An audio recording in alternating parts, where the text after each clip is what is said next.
Everyone, स्वागत है आपका मेरी यूट्यूब क्लासेस में।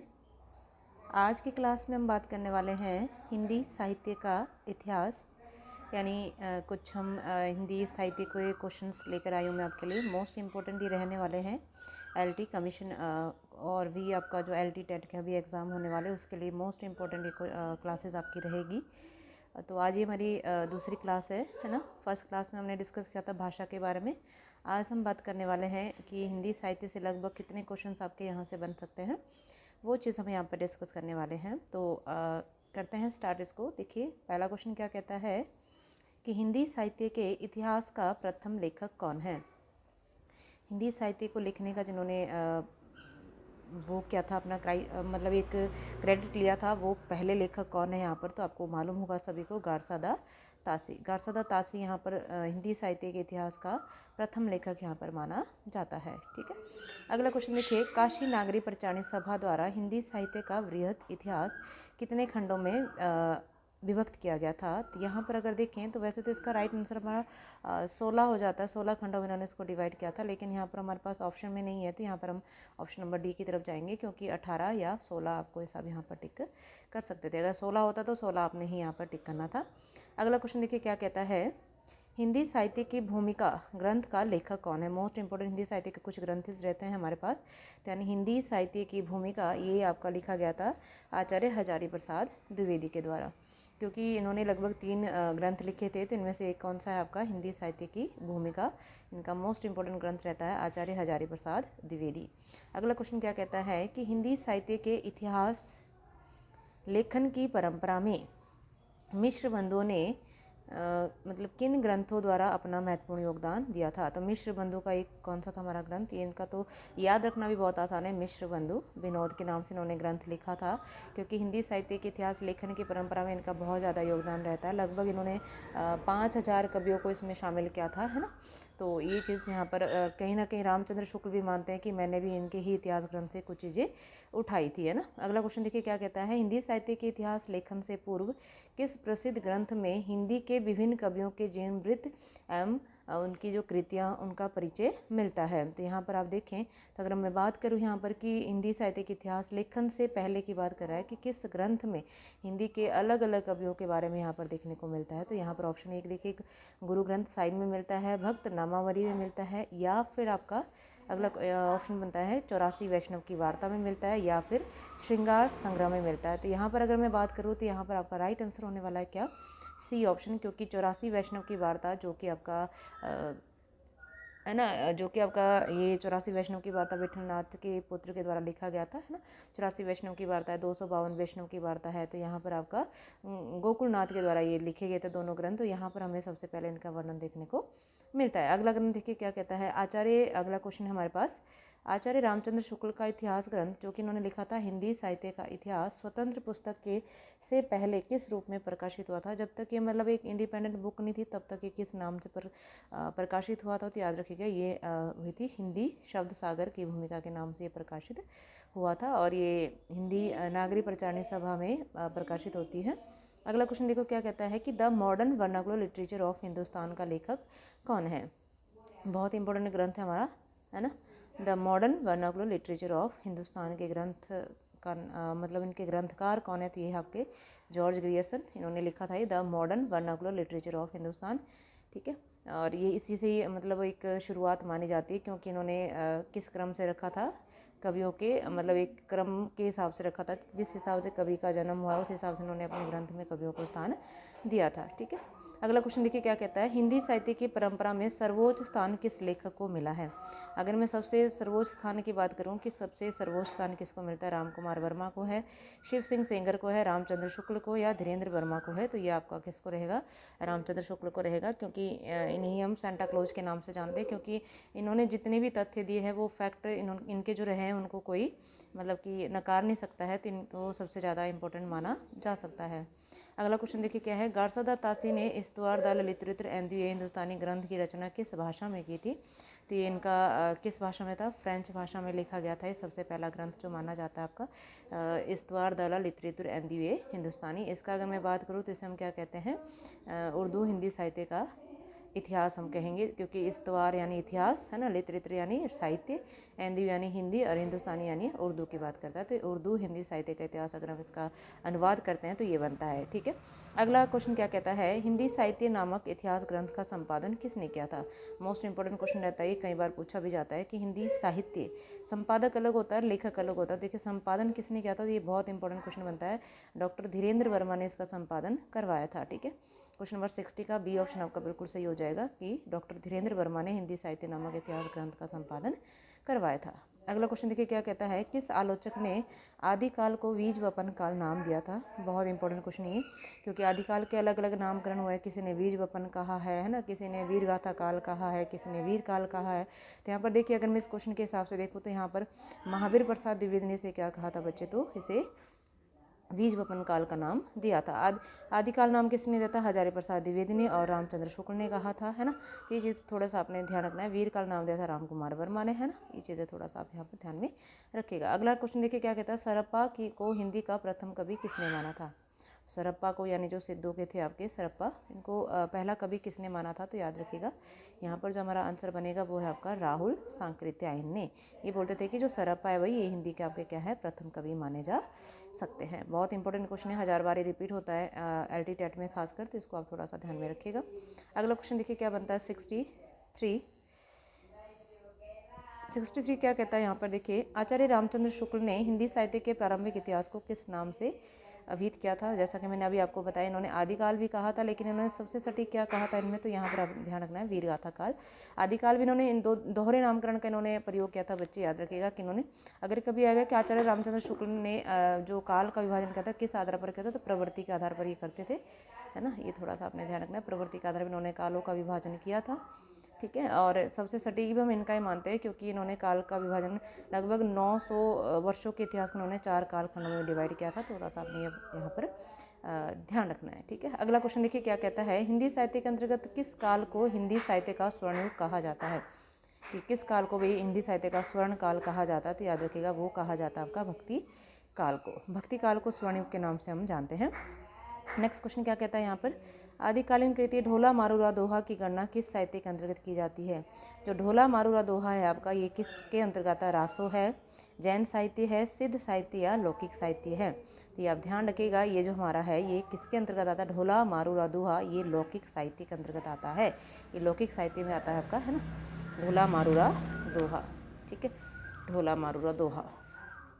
अगला क्वेश्चन देखिए क्या है, आदिकाल के अंतर्गत सरप्पा, लुइपा, शबरपा आदि किस साहित्य से संबंधित रखते हैं, तो ये सिद्ध साहित्य में आपके रिलेट करते हैं। कौन, लुइपा है, सरप्पा है ना, कणप्पा है, शबरपा है, ये सारे सिद्ध साहित्य से संबंधित हैं।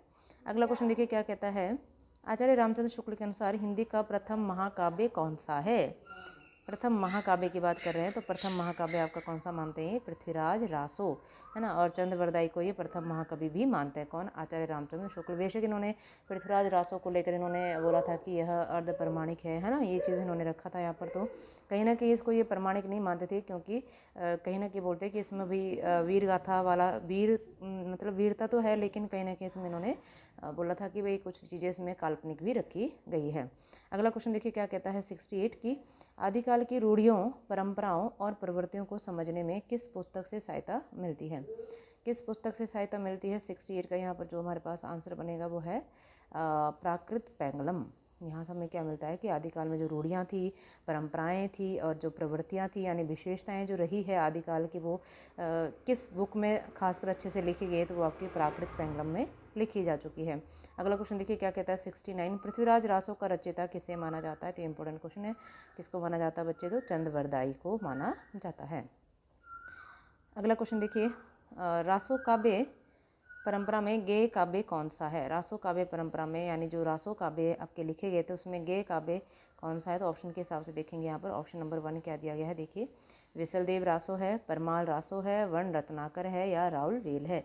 यानी गेय यानी गाया जाने वाला कौन सा आएगा इसमें, तो आपका विसलदेव रासो ये आपका गेय काव्य है। गेय मतलब जो गाया जा सकता है। ठीक है, अगला देखिए, दामोदर ने लिखे था उक्ति व्यक्ति प्रकरण जो लिखा है वो किस प्रकार का ग्रंथ है। इतिहास ग्रंथ है या भाषा सर्वेक्षण ग्रंथ है या काव्य ग्रंथ है। तो ये जो आपका है ये आपका एक व्याकरण ग्रंथ है। कौन सा, उक्ति व्यक्ति प्रकरण, और ये बहुत इंपॉर्टेंट है, पूछा भी जाता है कि उक्ति व्यक्ति प्रकरण जो ग्रंथ है वो किसका है।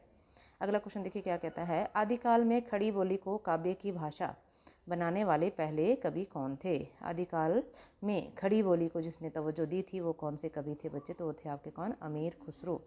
आप मानते होंगे कि अमीर खुसरो को खड़ी बोली के पहले कवि के रूप में भी माना जाता है। इनकी पहेलियाँ बहुत फेमस है ना। अगला क्वेश्चन देखिए क्या कहता है, आदिकालीन शिलांकित कृति का नाम क्या है। शिलांकित का मतलब जो शिला यानी पत्थर पे जो अंकित की गई है, जिसे गद्य पद्य मिश्रित यानी चंपू काव्य की प्राचीनतम हिंदी कृति माना जाता है। तो कौन सी इनमें देखो, वर्ण रत्नाकर है, खालिक बारी है, या दो सुरवने हैं, या राउलवेल है। तो यानी यहाँ पर अगर देखें तो यहाँ पर राउलवेल जो आपका है वो चंपू काव्य में आ जाता है, और ये कैसा है, ये आपका शिलांकित कृति भी मानी जाती है। रोड़ा कवि के द्वारा लिखी गई थी, रोड़ा कवि, ठीक है, राउलवेल।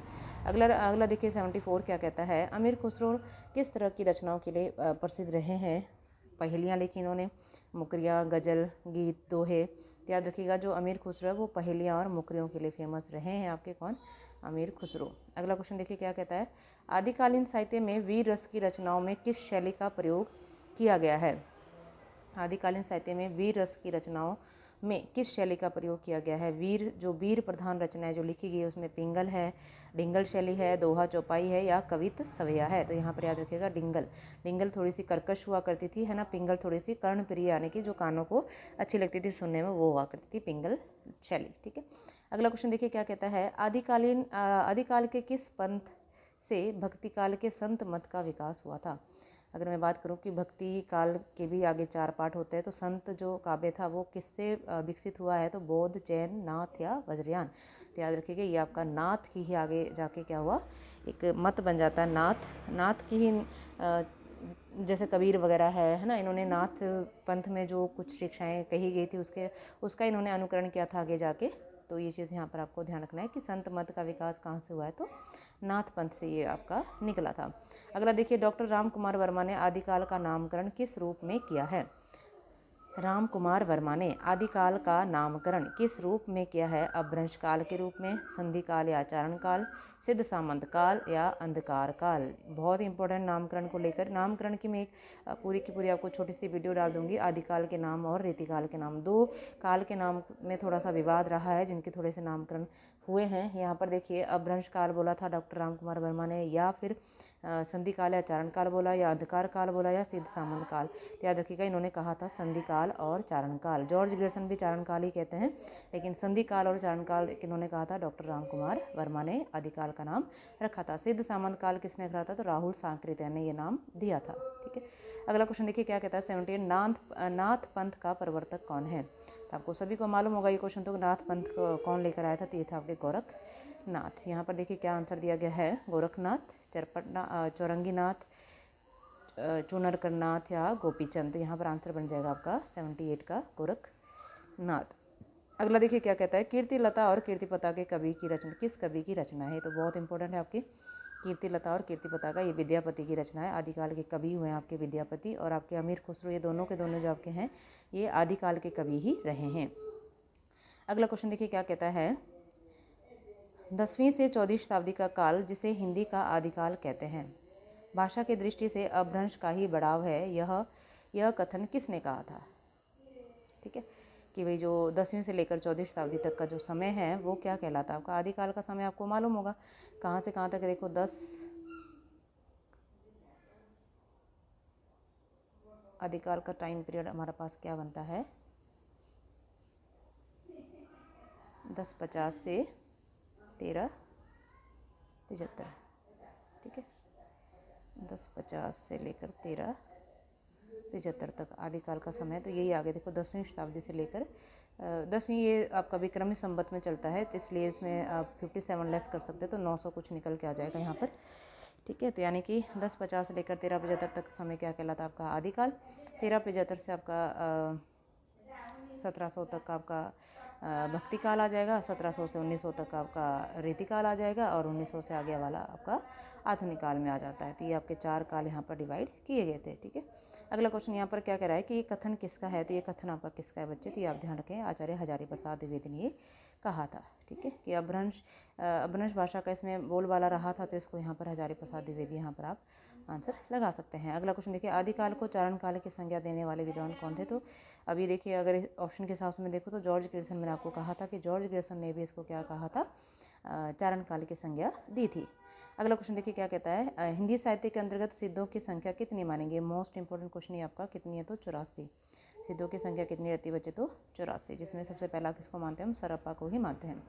जैन साहित्य की रास परंपरा के प्रथम ग्रंथकार भरतेश्वर बाहुबली रास की रचना कौन सी है? तो भरतेश्वर बाहुबली रास की रचना कौन सी आ जाएगी यहाँ पर? तो 83 का आपका यहाँ पर क्वेश्चन बनने वाला है, शालिभद्र सूरी यहाँ पर आपका आंसर रहने वाला। ये ग्रंथ है भरतेश्वरी बाहुबली रास, इनकी रचना मानी जाती है। अगला क्वेश्चन देखिए क्या कहता है, शिव सिंह सैगर ने किस कवि को हिंदी का प्रथम कवि माना है?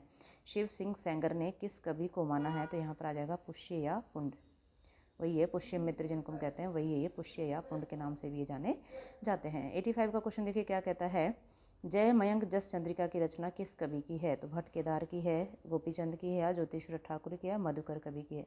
तो यहाँ पर जो हमारे पास क्वेश्चन पूछा गया है कि जय मयंक जस चंद्रिका, ये आपकी मधुकर की है, ठीक है, मधुकर कवि की रचना मानी जाती है। अगला देखिए क्या कहता है, भर्तृहरि जलंधरी पाव कवि किस साहित्य से संबंधित है? भर्तृहरि और जलंधरी पाव कवि, ये दोनों जो आपसे पूछ रहा है कि नाथ साहित्य के हैं या फिर सिद्ध साहित्य के हैं या फिर आपके रासों के हैं, ये चीज़। अगला यहाँ पर देखिए आप लोग, अगला ऑप्शन क्या कहता है, देखिए जैन साहित्य के या रासो साहित्य के हैं। तो आप अगर 86 का आंसर देखें तो यहाँ पर 86 का आंसर बनने वाला आपका नाथ साहित्य, ठीक है। 86 में आपका आंसर बनेगा क्या? नाथ साहित्य। जो भर्तृहरि थे आपके जलंधरी पाव थे कवि, ये नाथ साहित्य के थे, ठीक है। अगला क्वेश्चन देखिए क्या कहता है, आदिकाल के अंतर्गत किस साहित्य को प्रमाणिकता, मतलब किस साहित्य को लेकर प्रमाणिकता संदिग्ध मानी जाती है कि भाई ये थोड़ा सा उसमें डाउट रहता है? तो वो थे आपके क्या, रासो साहित्य को लेकर। जैसे पृथ्वीराज रासो है, तो इनको लेकर थोड़ा सा डाउट में है कि कवि वगैरह कि भाई इसके प्रमाण अच्छे से नहीं मिलते हमारे पास, है ना। तो यहाँ पर आपका आंसर बन जाएगा क्या? रासो साहित्य। आचार्य हजारी प्रसाद द्विवेदी ने गाथा को किस भाषा का मुख्य छंद माना था? तो मोस्ट इंपोर्टेंट क्वेश्चन रहता है कि इन्होंने गाथा को किसका माना था? प्राकृत का इन्होंने मुख्य छंद यहाँ पर माना था। अगला क्वेश्चन देखो क्या कहता है कि वर्ण रत्नाकर किस प्रकार की कृति है? चंपू काव्य है, गद्य है, व्याकरण है, या खंड काव्य है? 89 का यहाँ पर अगर वर्ण रत्नाकर को देखें हम लोग तो ये आपका कैसा माना जाता है? ये गद्य माना जाता है, गद्य कृति मानी जाती है वर्ण रत्नाकर। अगला क्वेश्चन देखिए क्या कहता है, ये थोड़े से आदिकाल के थे हमारे पास। ये भक्ति काल के कुछ क्वेश्चन देखिए क्या कह रहा है यहाँ पर। 16वीं से 17वीं शताब्दी के युग को हिंदी काव्य का स्वर्ण युग मानना किस इतिहास लेखक की महत्वपूर्ण उपलब्धि मानी जाती है? तो यानी किसने माना था इसे? तो गारसदा तासी ने, शिव सिंह सैगर ने, मिश्र बंधु ने, या जॉर्ज ग्रियर्सन ने? मोस्ट इंपोर्टेंट है कि स्वर्ण काल किसने कहा था इसको? तो ये इंपॉर्टेंट क्वेश्चन बनता है, ये कहा था आपका जॉर्ज ग्रियर्सन ने कहा था। अगर सिंपल भी आता ना कि भक्ति काल को स्वर्ण युग किसने कहा था, तो याद रखिएगा ये जॉर्ज ग्रियर्सन ही यहाँ पर आंसर आपका बनने वाला है। अगला क्वेश्चन देखिए क्या, आचार्य हजारी प्रसाद द्विवेदी के अनुसार भक्ति काल का सीमांकन कहाँ से कहाँ तक है? भक्ति काल अगर मैं विक्रमी संवत की बात करूँ, मैंने अभी आपको डिस्कस किया था कि 1375 से लेकर 1700 तक के समय को हम क्या कहते हैं? भक्ति काल के नाम से जानते हैं। लेकिन अगर मैं ईस्वी में बात करूँ तो यहाँ पर आपने क्या करना है, इसमें से 57 लेस कर देना है और हमारे पास कितना बचकर आ जाएगा आपका 1318, और यहाँ पर 57 अगर 1700 में लेस करेंगे तो 1683 यहाँ पर निकल के आ जाता है। इसलिए इसका जो करेक्ट आंसर यहाँ पर अगर ध्यान से देखना होगा कि विक्रमी संवत में पूछा है या फिर आपका ईस्वी में पूछा गया, तो यहाँ पर राइट आंसर आपका 1318 से लेकर 1643 यहाँ पर सही आंसर आपका रहने वाला है। अगला क्वेश्चन देखिए क्या कहता है, शंकराचार्य ने सामाजिक एकीकरण के लिए किस दार्शनिक आध्यात्मिक ऐक्य का निरूपण किया? शंकराचार्य ने सामाजिक एकीकरण के लिए, बहुत इंपॉर्टेंट क्वेश्चन बनता है ये कि समाज के एकीकरण के लिए उन्होंने किस दर्शन की यहाँ पर एक दर्शन को सामने रखा था? विशिष्ट अद्वैतवाद को रखा था, अद्वैत अद्वैतवाद को रखा था, अद्वैत वेदांत को रखा था, या शुद्ध अद्वैत को रखा था? तो हमारे पास जो याद रखना आपने यहाँ का जो आंसर बनेगा वो आपका अद्वैत वेदांत को उन्होंने, यानी अद्वैतवाद को मानते थे कौन? आपके शंकराचार्य ने। समाज में एकीकरण के लिए इन्होंने एक दार्शनिक अपना जो एक मत दिया था वो था आपका अद्वैतवाद को लेकर, ठीक है। अगला देखिए क्या है, रामानंद किस भक्ति धारा के कवि माने जाते हैं? तो रामानंद आपके किसके थे? सगुण भक्ति के थे, या फिर आपके निर्गुण के थे, या फिर अगला ऑप्शन देखिए क्या कहता है, कृष्ण के थे, या फिर राम काव्य के थे? तो 93 का आपका राइट आंसर यहाँ पर क्या बनेगा बच्चे? यहाँ पर आपका बनने वाला है क्या कि रामानंद आपके जो जुड़े हुए थे ये निर्गुण भक्ति धारा से जुड़े हुए थे, ठीक है। तो निर्गुण भक्ति धारा के कवि माने जाते हैं कौन? आपके रामानंद। अगला क्वेश्चन देखिए 94 क्या कहता है, नाभादास किस ग्रंथ के कबीर मतलब कि नाभादास के द्वारा जो रचित ग्रंथ है कबीर के संबंध में उल्लेख मिलता है। यहाँ पर किस ग्रंथ में ऐसा मिलता है? तो नाभादास की कृति जो मिलती है हमें मोस्ट इंपॉर्टेंट, वो आपकी कौन सी है? तो वो है भक्तमाल, है ना। भक्तमाल ही इनकी जो सबसे इंपॉर्टेंट कृति मानी जाती है वो भक्तमाल है। 94 का आपका आंसर हो जाएगा ऑप्शन नंबर। और कबीर के संबंध में ना यहाँ पर उल्लेख देखने को मिलता है तो किस ग्रंथ में मिलता है? तो आपका भक्तमाल में ही मिलता है। अब देखो अगला क्वेश्चन क्या कहता है, अब कैसे छूटे राम नाम रट लागी, प्रभु जी तुम चंदन हम पानी, जाकी अंग अंग बात समानी। बहुत इंपॉर्टेंट पंक्तियाँ कई बार इतनी ही पूछी जाती है कि प्रभु जी तुम चंदन हम पानी, जाकी अंग अंग बात समानी, यहाँ तक ही पूछा जाता है। तो ये आपका बहुत इंपॉर्टेंट पंक्तियाँ रहती है कि अब कैसे छूटे राम रट लागी, प्रभु जी तुम चंदन हम पानी। ये कहा था आपका किसने? तो 95 का जहाँ पर राइट आंसर बनेगा आपका वो है आपका रैदास, है ना, जिनको हम रविदास के नाम से भी जानते हैं, वो रैदास वही है। अगला क्वेश्चन देखिए बच्चे क्या कहता है, भक्ति काल के अंतर्गत प्रेम पीर का प्रचारक कवि किसे माना जाता है? प्रेम पीर का प्रचारक, जिन्होंने प्रेम की पीड़ा को अच्छे से प्रचारित किया था, उसका कवि किसे माना जाता? तो आपका जायसी, मलिक मोहम्मद जायसी को यहाँ पर रखा जाता है, मलिक मोहम्मद जायसी। अगला देखो, किस आचार्य की गणना वैष्णव भक्ति के प्रतिष्ठापक आचार्यों में नहीं की जाती है? तो यानी यहाँ पर कौन नहीं आएगा? रामानुजाचार्य, हरिदास निरंजनी, विष्णु स्वामी या फिर वल्लभाचार्य। यहाँ पर जो सही आंसर आपका बन जाएगा वो आपका हरिदास निरंजनी। इसे क्या बोलते हैं कि वैष्णव भक्ति के प्रतिष्ठापक आचार्यों में इनको नहीं गिना जाता है। अगला देखिए क्या कहता है, भक्ति का कौन सा रूप पहले दक्षिण के आलवार संतों की वाणी में के माध्यम से प्रस्फुटित हुआ था, यानी किसकी उसमें आया था? तो यानी कि अगर हम देखो किस शाखा से आया है तो याद रखिएगा ये आपका आंसर बनेगा यहाँ पर राम भक्ति शाखा से ये निकला है। अगला देखिए क्वेश्चन क्या कहता है, किस संस्कृत काव्य में पहले कृष्ण लीलाओं का उल्लेख मिलता है? तो याद रखिएगा सबसे पहले अगर मैं बात करूँ कृष्ण लीलाओं का उल्लेख कहाँ मिलता है तो याद रखिएगा ये आपका ब्रह्मचरित्र में मिलता है। अगला देखो क्या है, कुछ पंक्तियां यहाँ पर रखी गई कि मसी कागज छुयो नहीं, कलम ग्राह्यो नहीं हाथ। यह पंक्ति किस भक्त कवि को लक्ष्य करके कही गई है? तो याद रखिएगा ये आपका कबीरदास, क्योंकि कबीरदास निरक्षर थे, ये पढ़े लिखे नहीं थे, लेकिन फिर भी इतनी अच्छी सटीक बात बोल जाते थे कि भाई इन्होंने बोला कि मैंने कभी कागज़ को छुआ नहीं, ना ही मैंने कभी कलम को पकड़ा है ना। तो कौन कहते थे ऐसी बात? तो ये आपके कबीरदास यहाँ पर आ जाते थे। अगला क्वेश्चन देखो, पद्मावत के लेखक कौन है? तो सभी को मालूम होगा क्वेश्चन, ये पद्मावत के लेखक आपके जायसी थे, मलिक मोहम्मद जायसी। यहाँ पर जायसी आपका सही आंसर होने वाला है ए ऑप्शन। अगला क्वेश्चन क्या कहता है, आचार्य रामचंद्र शुक्ल ने प्रेमाख्यान काव्य परंपरा का प्रथम कवि किसे माना है? तो यानी कि प्रेमाख्यान, जिनमें प्रेम का आख्यान मिलता है, उसे किसे माना गया? रामचंद्र शुक्ल ने किसे माना था? तो आपका कुतुबन, है ना, कुतुबन ने ही इनको ये मानते थे। कौन? आपके आचार्य रामचंद्र शुक्ल। अष्टछाप की स्थापना कब हुई थी? ये भी बहुत इंपॉर्टेंट क्वेश्चन बनता है कि 1565 में अष्टछाप की स्थापना विठलनाथ के द्वारा की गई थी। ठीक है, वल्लभाचार्य के ही पुत्र थे विठलनाथ। इन्होंने 8 कवियों को लिया था, 4 आपके वल्लभाचार्य के शिष्य और 4 आपके अपने शिष्य मिलाकर इन्होंने अष्टछाप की स्थापना यहाँ पर की थी। अगला क्वेश्चन देखो, सूरदास की भक्ति पद्धति का मेरुदंड कौन सी भक्ति है? सूरदास ने किसकी भक्ति की थी? तो याद रखिएगा यहाँ पर जो आपका क्वेश्चन बनेगा वो आपका पुष्टि मार्गीय भक्ति इनकी मानी जाती है। अगला देखो क्या है, अजगर करे ना चाकरी, पंछी करे ना काम, दास मलुका कह गए सबके दाता राम। सबके दाता राम, अजगर करे ना चाकरी, यानी कि ये आपका कहा था किसने? ये बहुत इंपॉर्टेंट पंक्तियां हैं, बहुत बार ये पूछी भी जाती है, तो मलुकदास की पंक्तियां मानी जाती है। अगला क्वेश्चन देखिए क्या कहता है, कबीरदास किसके शिष्य थे? कबीरदास बच्चे किसके शिष्य थे आपके? ये थे आपके रामानंद के शिष्य। रामानंद के लगभग 12 शिष्य रहे हैं, तो याद रखिएगा उनमें से एक आपके कबीरदास से मिलते हैं। किनके शिष्य? रामानंद के, सॉरी, ऑप्शन नंबर बी। ठीक है, यहाँ पर बी ऑप्शन आपका सही हो जाएगा। अगला क्वेश्चन देखिए क्या कहता है, चंदायन किस लेखक की रचना है? चंदायन दामोदर की है, ईश्वरदास की है, मुल्ला दाऊद की है या फिर कुतुबन की है? तो ये आपका आंसर बनने वाला है मुल्ला दाऊद। ये मुल्ला दाऊद की रचना मानी जाती है क्या? चंदा। अगला देखो, ढोला मारूरा दूहा के रचयिता कौन है? तो कल्लोल कवि यहाँ पर आपके आ जाते हैं, ढोला मारूरा दूहा के रचनाकार। ठीक है, अगला देखो, किस रामायण को आदि काव्य मानकर राम कथा के मूल स्रोत के रूप में स्वीकार किया जाता है? बहुत इंपॉर्टेंट क्वेश्चन है कि किस रामायण को आदि काव्य मानकर राम कथा के मूल स्रोत के रूप में स्वीकार किया जाता है, यानी कि जो जिसमें राम की कथा, यानी जिसको मूल स्रोत के रूप में हम देखते हैं, तो वो कौन सी आ जाएगी आपकी? याद रखिएगा ऑप्शन नंबर 1 देखेंगे कौन सी, आनंद रामायण, राघवोल्लास, आध्यात्म रामायण या फिर वाल्मीकि रामायण। तो यहाँ पर आपका राइट आंसर होने वाला है कौन सा? वाल्मीकि रामायण को यहाँ पर माना जाता है, मूल माना जाता है, जिसमें हम राम के चरित्र के बारे में देखते हैं।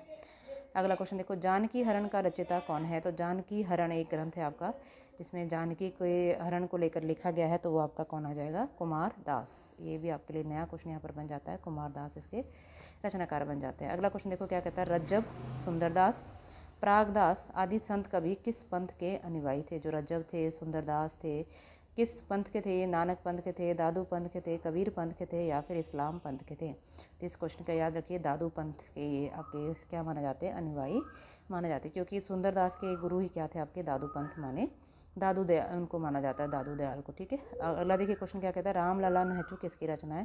तो ये बहुत इंपॉर्टेंट रचना है, छोटी सी रचना है, तुलसीदास की रचना ये मानी जाती है। तुलसीदास ने लगभग 12 ग्रंथ लिखे थे, जिसमें से आपके 6 बड़े और 6 छोटे यहाँ पर मिलते हैं, तो आप इनके ग्रंथ को जरूर एक बार रीड करिएगा। अगला क्वेश्चन देखिए, विद्यापति का जन्म कहाँ हुआ था? तो विद्यापति का जन्म अगर हम देखें तो ये बिहार में जन्मे थे, विद्यापति। ठीक है, बिहार। अगला क्वेश्चन देखिए क्या कहता है, किस संप्रदाय के कृष्ण के वामांग में राधा के साथ कृष्ण की उपासना भी की जाती है? ये बहुत इंपॉर्टेंट है कि कृष्ण के बाएं अंग में राधा के साथ कृष्ण की उपासना भी की जाती है, तो ऐसा कौन सा संप्रदाय था? तो ये था बच्चे आपका निबार्क संप्रदाय। कौन सा था? निबार्क संप्रदाय। 4, 5, 6 संप्रदाय है, बस भक्ति काल में इनको थोड़ा सा अच्छे से देखना होगा। अगला देखिए, तुलसीदास की भक्ति किस प्रकार की है? तो तुलसीदास की कैसी थी? दास्य भाव थी, प्रेम भक्ति थी, पुष्टि मार्गी थी, या रागानुरागा भक्ति थी? तो इनकी आपको मालूम होगा सभी को, ये क्वेश्चन तो बहुत ही बार रिपीट भी होता है। तो ये दास्य भाव की इनकी भक्ति रहती थी, क्योंकि अपने आप को दास मानते थे किसका? राम जी का। ठीक है, तो ये इनकी दास्य भाव की भक्ति मानी जाती है। अगला क्वेश्चन देखो क्या कहता है, अष्टछाप के दार्शनिक गुरु कौन थे? अष्टछाप के दार्शनिक गुरु कौन थे, यानी कि अष्टछाप को दर्शन के रूप में किसने रखा था? तो याद रखिएगा, यहाँ पर जो आपका राइट आंसर हो जाएगा वो आपका वल्लभाचार्य। लेकिन अगर बोलेगा कि अष्टछाप की स्थापना किसने की थी, तो वो आएगा आपका विठलनाथ ने। भक्ति का प्रस्थान ग्रंथ कौन सा माना जाता है? गीता है, महाभारत है, रामायण है, या भागवत है? तो यहाँ पर याद रखिएगा, यहाँ पर आ जाएगा आपका कौन सा? 117 का जो यहाँ पर आंसर बनेगा वो बनेगा आपका भागवत, क्योंकि इसका जो प्रस्थान ग्रंथ माना जाता है वो आपका भक्ति का कौन सा आ जाएगा? तो यहाँ पर ये भागवत आ जाएगा। अगला क्वेश्चन देखिए, मैं कहता हूँ आँखें देखी, तू कहता कागज़ की लेखी, कहने वाले भक्त कवि कौन है? ये भी बहुत इंपॉर्टेंट पंक्तियाँ हैं ये, कि किसने कहा था? ये कबीरदास ने कहा था। तभी तो इनकी भाषा को खिचड़ी भाषा भी कहा जाता है। मुँह फट थे, जो भी दिखता था वही वहाँ पर बोल देते थे, है ना। अगला क्वेश्चन देखिए, भक्तन को कहाँ सिकरी सो काम किस कवि की पंक्ति है? वेरी मोस्ट इंपॉर्टेंट पंक्तियाँ, ये बहुत बार रिपीट होती है। किसने कहा था भक्तन को कहाँ सिकरी सो काम? ये आपका किसने कहा था बच्चे? तो ये आपने ध्यान रखना, ये कुंभन दास ने कहा था। जब इनको अकबर ने अपने दरबार में बुलाया था, तब इन्होंने कहा था कि भक्तन को कहाँ सिकरी सो काम, है ना। आते जाते पहिया में भाई वो कट गई है ना, पाँव फट गए थे इनके, तो उस करके इन्होंने कहा था कि भक्तन को कहाँ इतना टाइम होता है कि भाई, है ना, कि सिकरी जाए, है ना। अगला क्वेश्चन देखिए क्या कहता है, सूरदास का लीला वर्णन किससे प्रभावित है? सूरदास का जो लीला वर्णन है महाभारत से प्रभावित है, विद्यापति की पदावली से है, या फिर गीत गोविंद से है, या फिर आपका भागवत पुराण से है? तो सूरदास की जो लीला वर्णन है वो आपका भागवत पुराण से प्रभावित माना जाता है। इंपॉर्टेंट क्वेश्चन ये भी आपका। नेक्स्ट क्वेश्चन देखिए क्या कहता है, इन कवियों में कौन सा कवि अष्टछाप से संबंधित नहीं था? अष्टछाप के 8 कवियों को जरूर ध्यान में रखना है आप लोगों ने। तो इनमें कौन नहीं था बच्चे, ये हमने यहाँ पर बताना है। ऑप्शन 1 है आपका कुंभन दास, ये तो थे। सूरदास ये भी थे। कुंभन दास नहीं थे इसमें। 121 का आपका आंसर बन जाएगा आपका, सॉरी 1 मिनट, यहाँ पर कुंभन दास तो थे, सूरदास भी थे आपके, कृष्णदास भी थे, लेकिन केशव दास यहाँ पर नहीं थे, क्योंकि केशव दास तो आपको रीतिकाल में ही मिलेंगे। केशव दास ये आपके इसमें नहीं थे।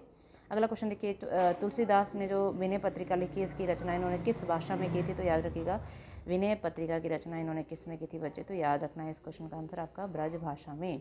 विनय पत्रिका इन्होंने ब्रज भाषा में लिखी थी, याद रखना। जिसमें राम और जानकी इनके ग्रंथ में मिलता है, वो जैसे रामचरितमानस है तो वो अवधी भाषा में लिखा गया था, तो इसमें राम और जानकी मिलता है ना, वो अवधी में है, और बाकी सारी किसमें मिलेगी? आपको ब्रज भाषा में देखने को मिलेगी। अगला क्वेश्चन देखिए क्या कहता है, केशव दास की किस रचना की गणना लक्षण ग्रंथ के अंतर्गत की जाती है? ये केशव दास वही है ना। तो ये आएगा आपका रतन बावनी है, रामचंद्रिका है, जहांगीर जस चंद्रिका, या फिर कवि प्रिया है? तो यहाँ पर आपका राइट आंसर होने वाला है कौन सा? कवि प्रिया। कवि प्रिया की ग्रंथा किस में आती है? लक्षण ग्रंथ में इसको रखा। लक्षण ग्रंथ वही है जो रीति की परिपाटी के अनुसार इन्होंने लिखे थे। अगला देखिए, 84 वैष्णव की वार्ता है, ये मैंने अभी डिस्कस भी किया था क्वेश्चन। ये किसने लिखे? तो गोकुलनाथ ने लिखा था ये 84 वैष्णव की वार्ता और 252 वैष्णव की वार्ता। अगला क्वेश्चन देखो, बरवे रामायण किसकी रचना है? मोस्ट इंपोर्टेंट रचना ये मानी जाती है, भी कई बार पूछी जाती है। बरवे रामायण किसने लिखा था बच्चे? तो ये आपका तुलसीदास के द्वारा ये लिखा गया था। अगला क्वेश्चन देखो 126 क्या कहता है, कृष्ण की सरस क्रीड़ाओं का वर्णन करने वाले प्रख्यात ग्रंथ, यानी जिसमें कृष्ण की सरस क्रीड़ाओं का वर्णन देखने को मिलता है वो प्रख्यात ग्रंथ कौन सा है। तो यहाँ पर ऑप्शन देखें आप लोग कौन सा है। कृष्ण कर्णामृत है, गीत गोविंद है, कंस निधन महाकाव्य है या ध्वन्यालोक है। तो यहाँ पर 126 की अगर मैं बात करूँ तो गीत गोविंद ऐसा है जिसमें कृष्ण की सरस रचनाओं का वर्णन यहाँ पर देखने को मिलता है। अगला क्वेश्चन देखिए क्या कहता है बच्चे, सूरदास के संबंध में जानकारी का आधार ग्रंथ मुख्यतः कौन सा ग्रंथ है जिससे हमें सूरदास के बारे में जानकारी मिलती है। तो वो आपका कौन सा आ जाएगा। ऑप्शन नंबर 1 दिया भाव प्रकाश है, या फिर आपका 84 वैष्णव की वार्ता है, या फिर सुर सागर सारावली है, या साहित्य लहरी। तो याद रखिएगा यहाँ पर जो आपका राइट आंसर होने वाला वो आपका 84 वैष्णव की वार्ता में इनके बारे में हमें जानकारी देखने को मिलती है। अगला देखो, नामदेव का संबंध किस प्रवृत्ति से है। सगुणवाद से है, नाथ पंथ से है, निर्गुणवाद से है, या फिर आपका 1 मिनट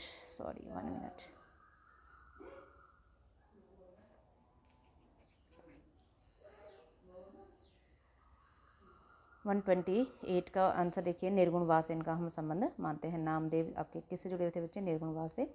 आगे देखो, परहित सरिस धर्म नहीं भाई पंक्ति किस रचनाकारी है। ये आपका किसने कही थी। तो ये परहित सरिस धर्म नहीं भाई, यानी कि दूसरों का जो हम क्या करते हैं हित करते हैं, सरिस धर्म नहीं भाई, ये किसने कहा था। तो ये तुलसीदास ने कहा था। ये पंक्तियाँ जरूर ध्यान में रखिए क्योंकि पंक्तियों को लेकर एक क्वेश्चन जरूर बनता है। अगला क्वेश्चन देखिए, किस काव्य धारा के अंतर्गत मूर्ति पूजा और अवतारवाद का विवरण किया गया है। तो याद रखिएगा किसमें मिलता है, इसका विखंडन किया गया है वो आपका किसमें मिलता है। तो याद रखिएगा संत काव्य धारा में यहाँ पर मूर्तिवाद का और अवतारवाद का यहाँ पर विखंडन किया गया है। ठीक है, अगला क्वेश्चन देखिए क्या कहता है। आई होप यहाँ तक आज के लिए बहुत ही है क्योंकि मेरी वीडियो बहुत लंबी हो जाएगी तो थोड़ा सा यहाँ पर अपलोड करने में मुझे प्रॉब्लम हो जाएगी। तो आज हम 130 तक ही यहाँ पर क्वेश्चन को सॉल्व करते हैं, बाकी के क्वेश्चन हम नेक्स्ट क्लास में करेंगे बच्चों। ये जो सीरीज़ है आपकी बहुत इंपॉर्टेंट, लगभग मैं इसमें आपको 1000 प्लस के आसपास इसमें क्वेश्चन लाने वाली हूँ आप लोगों के लिए। और साथ में मैं PYQs भी इसमें लाऊंगी, जो आपकी LT टेट के जो पुराने पेपर हैं उनमें जो क्वेश्चंस यहाँ पर बताए गए हैं वो डिस्कस किए गए हैं, लगभग आपके वो भी यहाँ पर अटैम्प्ट किए जाएंगे। याद रखिएगा आपको जो LT कमीशन में जो LT टेट में जो आपके बनते हैं, LT टेट को लेकर सारे के सारे PYQs हम डिस्कस करेंगे। देखिए यहाँ पर आपको क्राइटेरिया क्या रहता है कि जो आपके लिटरेचर के हैं लगभग यहाँ पर अगर आपका 150 का यहाँ पर मार्क्स का बनता है टेट का एग्ज़ाम, तो याद रखिएगा इसमें कैसे बनता है बच्चे 80 रेशो जो ग्रामर का पोर्शन आता है आपका लगभग या तो 60:40 का रहता है ऐसे, है ना। और लगभग 30 क्वेश्चन आपके GS के रहते हैं, तो 120 यहाँ पर क्वेश्चन बनते हैं। तो यानी कि 80 अगर मैं क्राइटेरिया बताऊँ आपको 120 आपके हिंदी लिटरेचर से आने वाले क्वेश्चन है किसमें LT टेट में। तो देखिए कैसे बनेगा यहाँ पर क्राइटेरिया, थोड़ा सा मैं आपको बता देती हूँ, थोड़ा सा एक्सप्लेन करके कि कैसे बनता है। देखो LT टेट में लगभग आपके 120 क्वेश्चन हिंदी साहित्य से हिंदी से रिलेटेड रहते हैं, जिसमें से ग्रामर के आते हैं आपके। और तो अगर मैं देखूँ तो यहाँ पर 80:40 का रहता है कई बार कि भाई 80 क्वेश्चन आपके लिटरेचर के बनेंगे और 40 आपके ग्रामर के बनते हैं। तो इस तरीके से यहाँ पर क्राइटेरिया रहता है। और 30 क्वेश्चन आपके GS के बन जाते हैं, GK वाला पोर्शन जो आता है आपका उसमें से यहाँ पर क्वेश्चन बन जाते हैं। तो LT टेट में कुछ ज़्यादा कठिन नहीं आता क्योंकि लगभग 40 तो आपके ग्रामर से ही अटैम्प्ट हो जाते हैं। तो ग्रामर भी आपका अगर बहुत अच्छा है तो लगभग 40 क्वेश्चन हमारे, कई बार ये ज़्यादा भी रखता है जैसे 50:60 का भी होता है, कई बार इस तरीके से भी होता है, इस तरीके से भी रखता है। और कई बार 70:40 का भी बना देता है या 50 का बना देता है, इस तरीके से, है ना। तो इस तरीके से आपने ध्यान रखना है। यहाँ पर ज़्यादा कठिन कुछ नहीं आता है, लगभग 90 मार्क्स चाहिए। अगर जनरल कैटेगरी से आप आते हैं तो 90 मार्क्स आपको चाहिए इसको क्वालिफाई करने के लिए। तो ये सीरीज़ आप थोड़ा सा देखिएगा, कुछ PYQs हम इसमें सॉल्व करने वाले हैं तो उनको भी आप थोड़ा बड़े ध्यान से देखिएगा PYQs। ठीक है बच्चों, आज की क्लास में इतना ही, मिलते हैं अगली क्लास में अगले क्वेश्चन के साथ। ठीक है, थैंक यू। वीडियोज़ अगर अच्छी लगे तो प्लीज़ लाइक और शेयर करने में कंजूसी मत करिएगा। सब्सक्राइब जरूर कीजिएगा मेरे चैनल को, क्योंकि वीडियोज़ को बनाने में थोड़ा सा बहुत टाइम तो क्या पर मेहनत ज़रूर लगती है एक टीचर की। तो प्लीज़ आप लाइक शेयर और सब्सक्राइब जरूर कीजिएगा। धन्यवाद।